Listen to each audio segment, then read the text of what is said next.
This is SelfWork, and I'm Dr. Margaret Rutherford. At SelfWork, we'll discuss psychological and emotional issues common in today's world and what to do about them.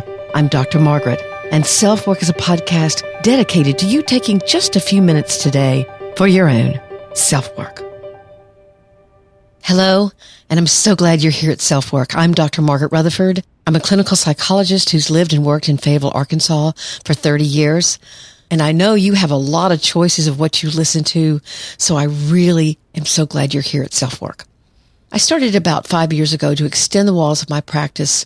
What I really wanted to do with SelfWork was give a very diverse kind of roadmap to what therapy can do, what mental health treatment can do of any kind. And that, of course, includes things like tapping, which I'm going to talk about pretty soon, somatic exercises, mindfulness, meditation, not just talk therapy, all kinds of things we talk about that are going on in the mental health field currently, internationally, really.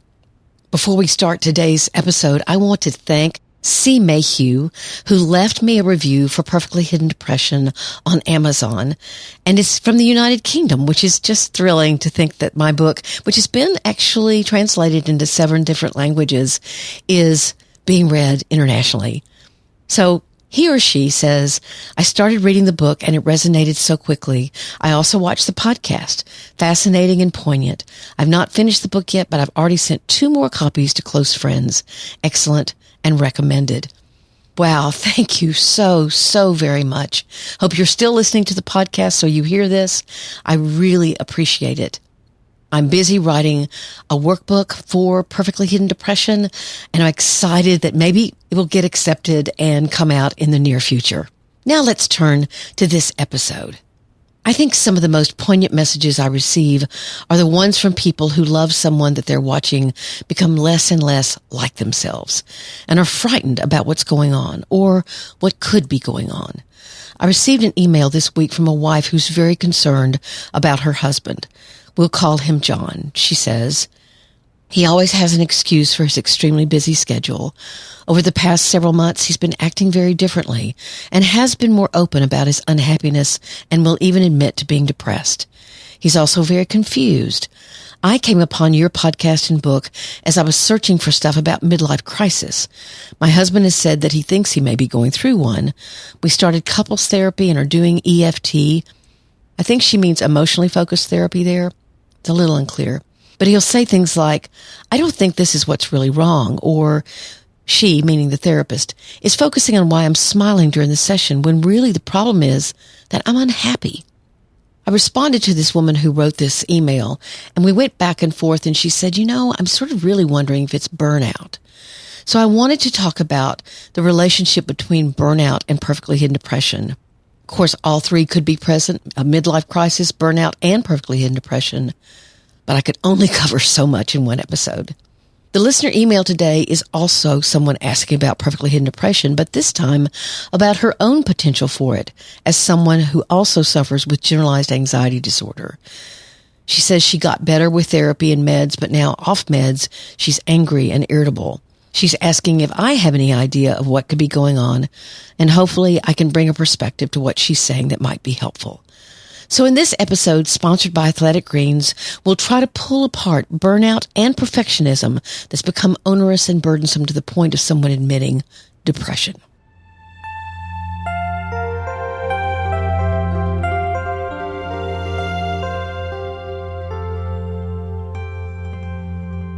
As you've heard me say 1,000 times if you're a regular listener of SelfWork, depression can look very different from one person to another. Basically, there are many roads that lead to Rome, that's the old saying goes. Burnout can certainly be tied in with depression, as can a midlife crisis, as we talked about earlier, and as can destructive perfectionism and what I've called perfectly hidden depression. Let's first talk about burnout. The term has certainly been used a lot lately, talking about pandemic burnout, and our medical professionals struggling with not only added pressure and long hours, but much more death. They're often there, in fact, in being lieu of family, or they are the last person to hear someone's voice before they're intubated, and knowing in that case they are likely to die. And so these medical professionals are carrying the burden of that. It was in the 1970s that the American psychologist Herbert Freudenberger described the perfect storm that can occur when an extremely stressful environment and an intensely self-sacrificial response combine to create what he termed burnout. Let me say that again. The perfect storm that can occur when an extremely stressful environment and an intensely self-sacrificial response combine to create what he termed burnout. In 2019, it was recognized by the World Health Organization as a unique occupational phenomenon, although our common cultural use of the term encompasses many roles or jobs that demand much time and effort. But again, they're stressing it's not a diagnosis. Burnout is not a diagnosis, as of yet.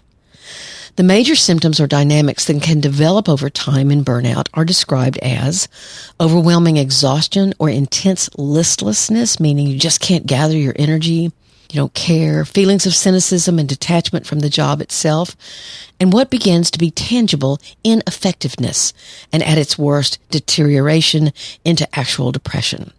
So what does this look like on a day-to-day basis? You might never seem to feel rested, or you feel as if you drag yourself from task to task. You begin to see the work you're doing as not having any meaning. Maybe even decide that the job has never been what it was cracked up to be. The purpose of the organization you work for is tainted, or you see the people you serve as manipulative or not worthy. And actually, this begins to cause gradual cracks in your own performance. As you begin to hide mistakes or things not accomplished, you avoid any kind of conflict and are defensive when others around you might be concerned about you. My way of thinking about it is, what you may say to yourself is, my job has become my enemy. It's not something where I feel productive, not something I look forward to doing. And then you start making a resentment list against your job, while also not knowing exactly where that resentment belongs. Does it belong with you or with the job? Some days it may feel like you simply need to just adopt a different attitude. Other days you could be convinced that whatever meaning and fulfillment the job used to have, it has lost that for you.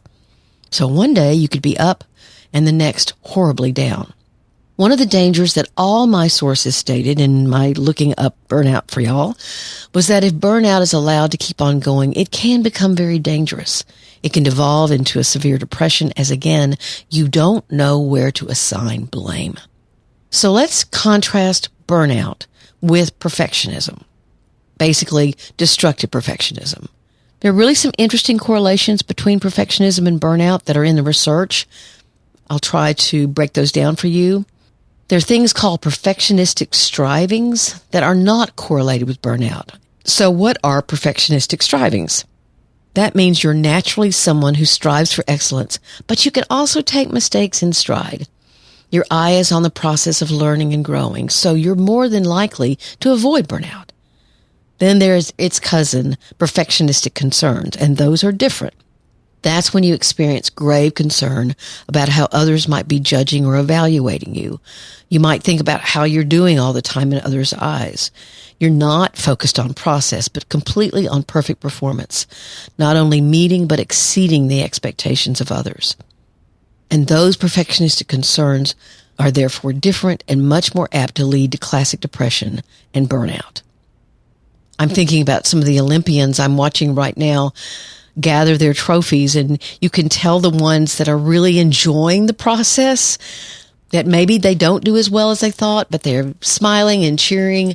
And then you can see the people that are devastated when they don't do well. So how might burnout and perfectionistic concerns mesh together? This could look like an increase in your tendency to compare yourself very harshly to others and then feel increasingly inadequate. Maybe you're unable to prioritize your to-do list as everything on it feels equally important. Your head could always be lost in your work, and you might again turn away from others who just don't understand the pressure you're under, that kind of isolation, because burnout is hard to talk about. So perhaps what binds burnout and perfectionistic concerns together is the lack of fulfillment. Whether or not that's about burnout or never feeling as if you're good enough or you can succeed enough, what can then lead to is a growing emptiness about the hours of the day you spend at work or even with perfectionism in your personal life. So a lack of fulfillment and emptiness. I also want to stress what I talked about in last week's episode 268. Not all perfectionism is related to trauma, but perfectly hidden depression is. Now, burnout may or may not have something to do with unresolved trauma, but if it does, for example, let's say you chose a profession in order to please or to escape a shaming voice inside your head, or you took it on because you were supposed to, then burnout could definitely be tied to early trauma that's unresolved. Can you hear that? Because what you're doing is actually tied in with some kind of trauma you had that you may not have chosen to do. So your burnout might actually be accelerated. And that's due to the fact that there's unexpressed emotional pain underneath the emptiness that you feel. So what I might say to someone who's burned out in front of me, doesn't feel this fulfillment and feels empty, I might say, what would you feel if you didn't feel X, Y, or Z? So in this case, it would be, what if you allowed yourself to feel something? If you felt something other than emptiness, what feeling might be there? Another question might be, what would you feel if you weren't so busy trying to figure out if the resentment you feel is you or your job? Again, whatever their emotional or mental focus is on, what if you shifted the focus? What other emotions might be there? Anger, sadness, fear? There's one more way that burnout fits in with perfectionism, and it's within the most destructive type of perfectionism that's studied, what's called socially prescribed perfectionism.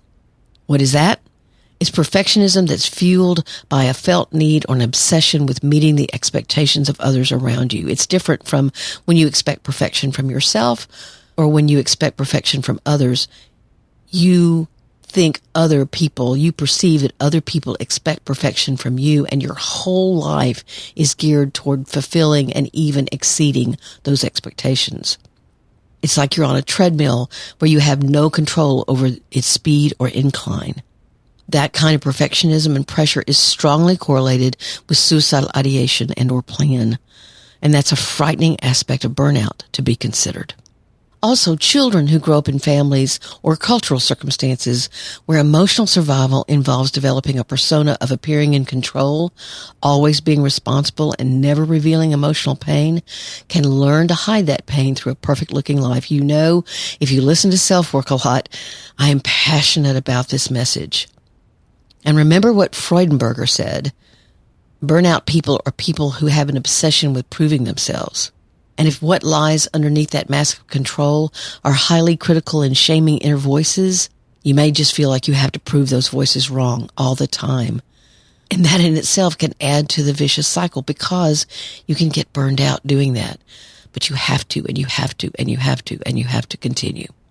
Before we go on and I get back to John's wife's question and comments, let's hear from Athletic Greens. I had a client ask me if I really used Athletic Greens, and I told her enthusiastically, yes, it's great stuff. So let's hear a wonderful offer they have for SelfWork listeners.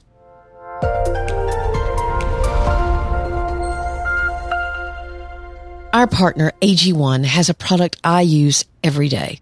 I started taking Athletic Greens, frankly, because they were interested in sponsoring SelfWork, and I never recommend something to you without trying it first. With one scoop of AG1, whose taste is somewhere between sweet and tart to me, you'll get 75 high-quality minerals, vitamins, probiotics, adaptogens, and whole food source superfoods, which support everything from your gut to your immune system to your energy level. I love it because whether I'm home and about to go out for a walk or traveling and about to spend time with friends and family, I can start my day proactively, knowing I'm doing something for my own self-care. If you're like me, self-care can get lost for sure.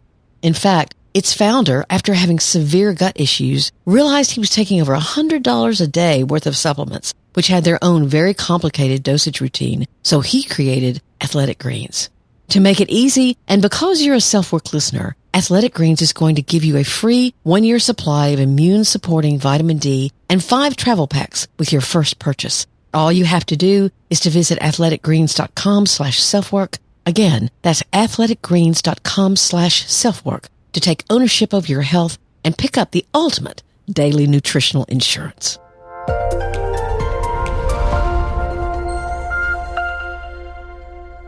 Let's get back to John. His wife thinks he may fit the mold of someone with perfectly hidden depression, and to me, what would make that fit is if he realizes that he's never been someone who can open up about vulnerability. I loved the book, I Don't Want to Talk About It by Terrence Real. In fact, I quoted him in my own book. Many men still feel as if expressing emotional pain is weak, and even seeking help is weak. Let's talk is anathema to them. But as Dr. Real points out, if you don't feel it, you live it. That means that painful memories or events that have been stowed away and not revealed will have a different influence on what you decide to do or feel or say today. So let's say John says, yeah, I've never been one to open up. What I've cared about is what I do for a living. I've been very successful, and my work has been the major emphasis in my life. You can hear the emptiness of that, the lack of fulfillment of that. And that emptiness may supersede his need to look as if he's got everything handled. And what that looks like is he'll begin to admit depression. In fact, I said in my book, perfectly hidden depression can morph into actual clinical depression or classic depression. So let's talk about what John can do. First, let's talk about the smiling that's happening in therapy.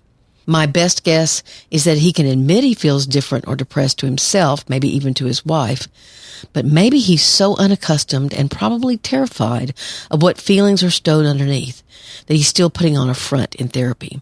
And so he gets irritated that the therapist is focusing on it. Why is she focusing on my smiling? Why? Because it doesn't fit the situation.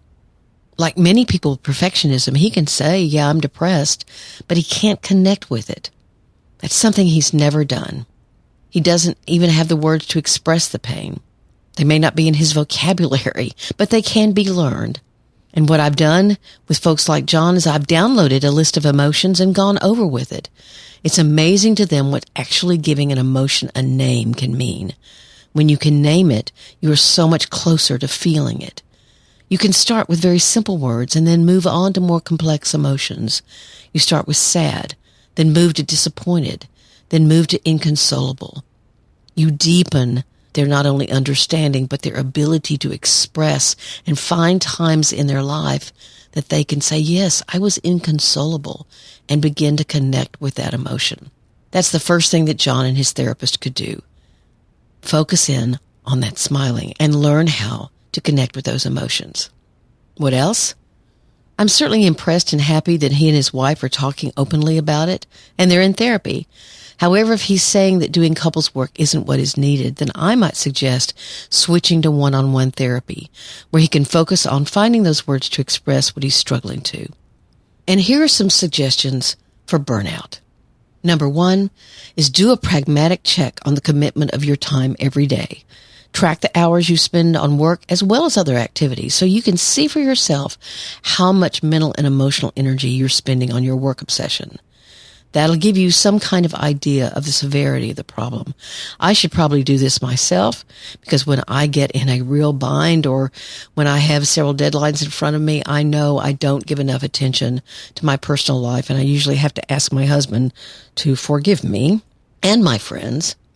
So I can be very guilty of this, I know. Number 2 is list the other jobs you've done in your life. Rate them for how much you sacrificed your time and energy to each. Ask yourself why you chose them. Were they an expected thing? Were they the easiest thing? See if there is a pattern that you can trace and write about how that pattern began to develop. Maybe there's something you need to grieve. How have you chosen the things you've chosen in your life? Number 3, list your values and how they are expressed in your life, both professionally and personally. I think this is so important. I'm going to say it again. List your values, the things that you want people to say about you. I like John because he's so hopeful. I like John because he is a really good leader. I like John because he can be really funny and he brings a lighthearted touch to things. What are your values? He's very spiritual. He's very open. He's very pragmatic. What are your values and how are they expressed in your life, both professionally and personally? This can really be a life changer because you can realize I have these values and I'm not expressing them anywhere. That's how I became a psychologist, but that story's for another day. Number 4 is to begin to reprioritize. Look at your to-do list. What can come off? What can be delayed? What can be delegated? Get a work mentor who can help you do this and start living a different reality. It'll be tough at first because you have to build time into true self-care. What self-care is investing in and spending time on things that bring you truly a sense of joy or ease or comfort. It's spending time on you and on your personal world. Perhaps that can help burnout ease just a bit. In your show notes, I'll also include a link to an episode I did on self-compassion because it sounds like maybe John does not have a lot of that. And maybe those of you who are listening to this don't have it either. So I will include a link about self-compassion. Good luck to John and certainly to his wife. Take care and thank you for your question. Speak Pipe message from drmargaretrutherford.com. The listener email for today is from a woman who's a therapist and who tells me she wrote a book in the middle of the pandemic. She has a wonderful question. Hi, Dr. Margaret. I have a question about perfectly hidden depression. I am also a therapist. I want to thank you for the beautiful work that you do in this world. The idea of perfectly hidden depression resonates so much with me because I work with people who struggle with anxiety disorders. And so often I find that the people I work with also struggle with this type of depression. I was blindsided recently, however, when I just had the thought that maybe I have it as well. I am a mom to 3 kids, and I really struggled at the beginning of the pandemic with a lot of anxiety, a lot of health-related anxiety. I have generalized anxiety disorder and ended up going on some medication, a low dose of SSRI paired with therapy, and it was so helpful. I was sleeping again, feeling really good, and I decided to try getting off the medication about a year later. And this is where my aha moment happened. When I got off the SSRI, I felt really different. I felt like I was really irritable and impatient. I was yelling. I didn't like that. That really didn't line up and doesn't line up with my values as a parent. And I also found that I just didn't seem to see things in color in a way, like nothing really felt good or exciting. And so it made me wonder if I struggle with this kind of depression. And definitely as a high achiever, someone who wrote a book in the middle of the pandemic, I wonder about this for myself. Any thoughts would be so helpful. So I'm not a psychiatrist or a medical doctor. I can't make some kind of comment on the whys and hows of antidepressants, although I did do an episode that was about a psychologist's view of meds, which I will also share with you in the show notes. But I can certainly comment on the rest of this listener's story. First, I want to say you're very welcome. Every one of y'all bring me so much joy and fulfillment through your comments and questions. I feel like self-work is just one big journey for us all.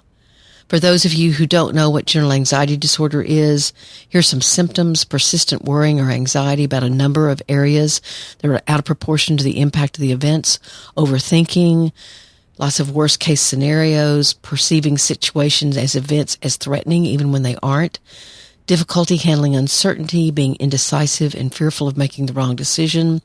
You can be irritable, inability to set aside or let go of worry. You can't relax, and sometimes difficulty concentrating or the feeling that your mind goes blank.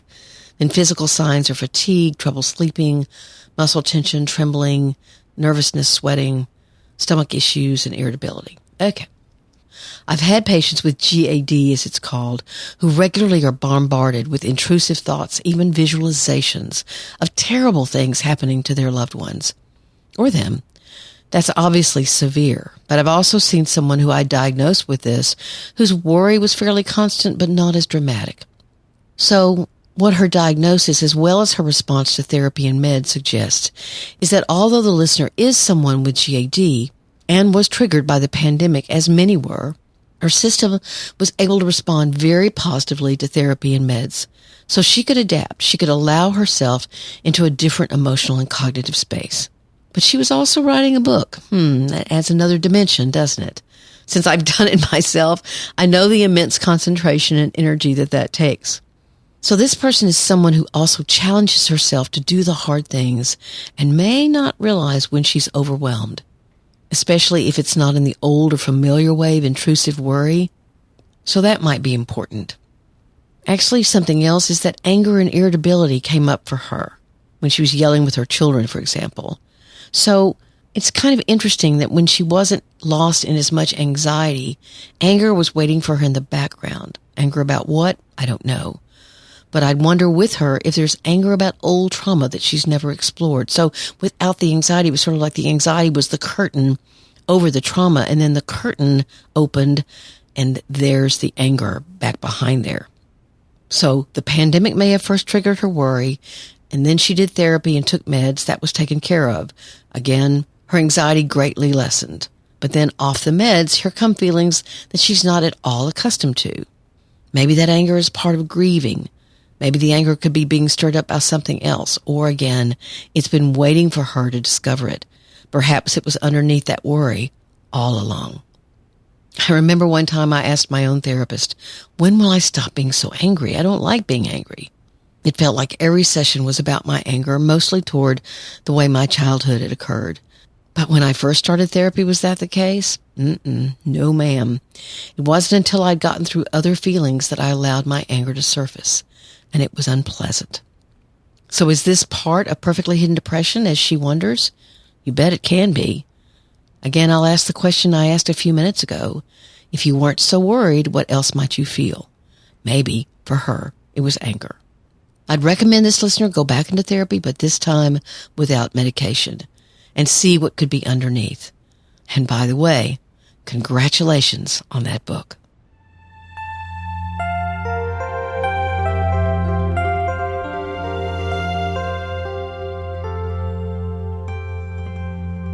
Again, thank you for being here at SelfWork.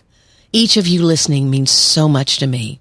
You can reach me at AskDrMargaret at drmargaretrutherford.com. You can join me at my Facebook closed group at facebook.com/group/selfwork. There's so many people there that have so much wisdom. It's funny. It's supportive. We'd love to have you there. We're an international, very diverse group. So again, you'd be welcome there. You can subscribe at drmargaretrutherford.com, and you'll get a weekly newsletter, which is a very easy way to keep up with my podcast and blog post. So once again, thank you for being here. Please take very good care. I'm Dr. Margaret, and this has been SelfWork.